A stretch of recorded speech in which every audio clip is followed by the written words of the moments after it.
கர்த்தருக்கு ஸ்தோத்திரம். கர்த்தராகிய இயேசு கிறிஸ்துவின் இன்ப நாமத்தில் இனிய வாழ்த்துக்கள்.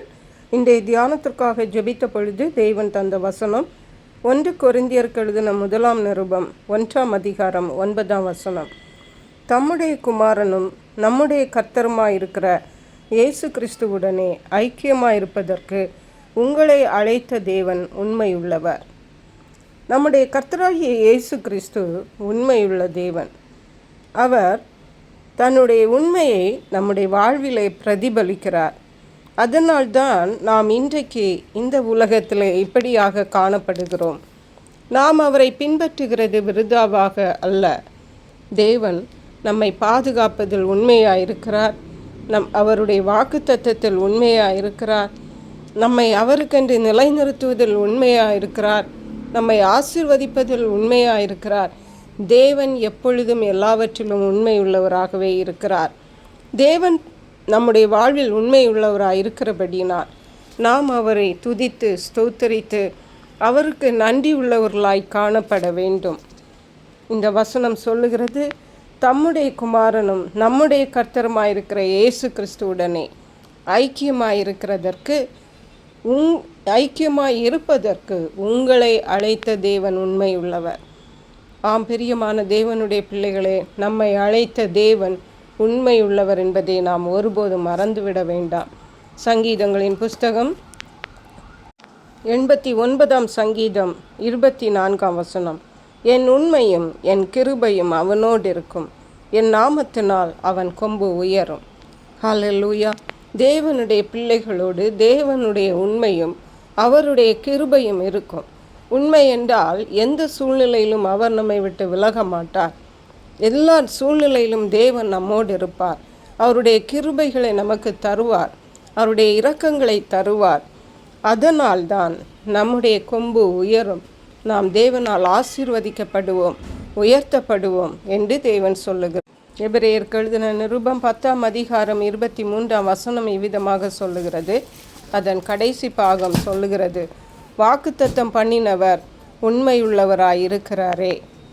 தேவன் நமக்கு எத்தனையோ வாக்குத்தத்தங்களை தந்திருக்கிறார். காலங்களிலே தேவனுடைய பிள்ளைகளுக்கு தேவன் வாக்குத்தத்தங்களை கொடுத்து அவைகளை அவர்களுடைய வாழ்விலும் அவர்களுடைய சந்ததிகளின் வாழ்விலும் தேவன் நிறைவேற்றி இருக்கிறார்.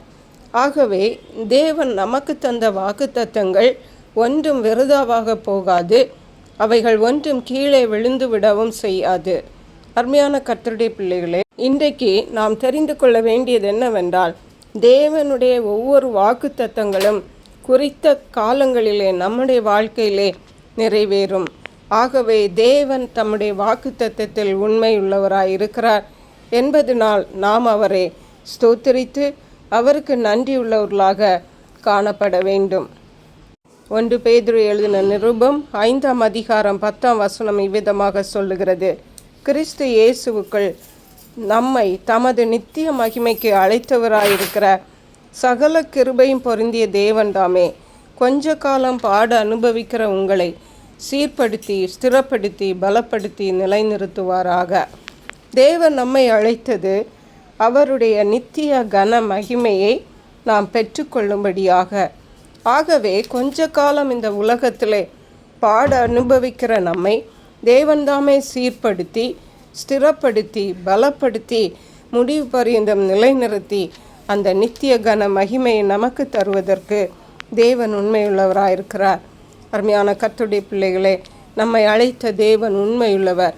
அவர் நமக்கு இம்மையிலும் மறுமையிலும் தேவனுடைய ஆசீர்வாதங்களை தந்து நம்மை நிரப்புவார். கர்த்தர் தாம் இந்த வார்த்தைகளை ஆசீர்வதிப்பாராக. ஜெபிப்போம்.